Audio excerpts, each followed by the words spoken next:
Kali ini kita sedang membahas biografi khalifah yang terkenal. Dengan kezuhudannya, seorang imam dan ahli ibadah, dialah Umar bin Abdul Aziz. Namanya, Umar bin Abdul Aziz bin Marwan bin Al-Hakam bin Abi Al-Ash bin Umayyah bin Abdi Syams bin Abdi Manaf bin Qusay bin Kilab. Dia adalah seorang imam, al-hafiz, al-allamah, seorang mujtahid, ahli ibadah, dan seorang pemimpin kaum muslimin sejati. Dia adalah Abu Hafs Ai-Qurasyi al-Umawi al-Madani al-Masyri, seorang khalifah yang terkenal. Kezuhudannya, yang paling berpengaruh dan bijak dari keturunan Bani Umayyah. Umar bin Abdul Aziz dilahirkan di Hilwan, nama sebuah daerah di Mesir. Ayahnya seorang pemimpin daerah di sana tahun 61 atau 63 Hijriah. Ibunya bernama Ummu Ashim binti Ashim bin Umar bin Al-Hattab.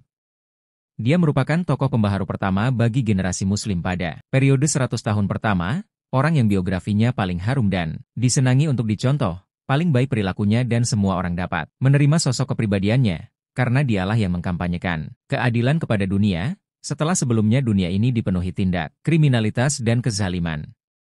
Juga, dia yang mengubah wajah dunia hanya dalam kurun waktu yang singkat, yaitu 2 tahun lebih 5 bulan.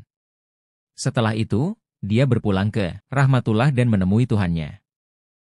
Dalam kitab biografinya, Abu Nuaim berkata, dialah satu-satunya orang yang paling mulia bagi umatnya, bergaul dengan keadilan, suka berlaku zuhud, menjaga kewibawaan dan kewaraannya, lebih senang disibukkan dengan kehidupan akhirat daripada kehidupan dunia.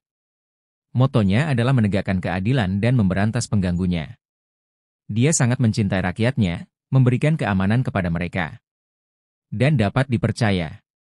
Dia bisa memberikan alasan yang memuaskan kepada mereka yang menentangnya, seorang yang luas ilmu pengetahuannya dan seorang yang bijaksana. Ketika kami berniat menuliskan keluhuran dan kemuliaannya, kami memohon kepada Allah yang Maha Bijaksana agar mendapat kebaikan dalam melaksanakannya. Imam Ahmad bin Hambal berkata, jika kalian melihat seorang lelaki yang mencintai Umar bin Abdul Aziz, menceritakan kebaikan-kebaikannya dan menyebarkannya kepada orang lain, maka ketahuilah bahwa semua itu adalah perbuatan baik, insya Allah. Dan, barang siapa yang membaca biografi pemimpin kaum muslimin ini dan memenuhi hatinya dengan cinta kepadanya, maka jiwanya akan terbebas dari kekurangan dan kehinaan.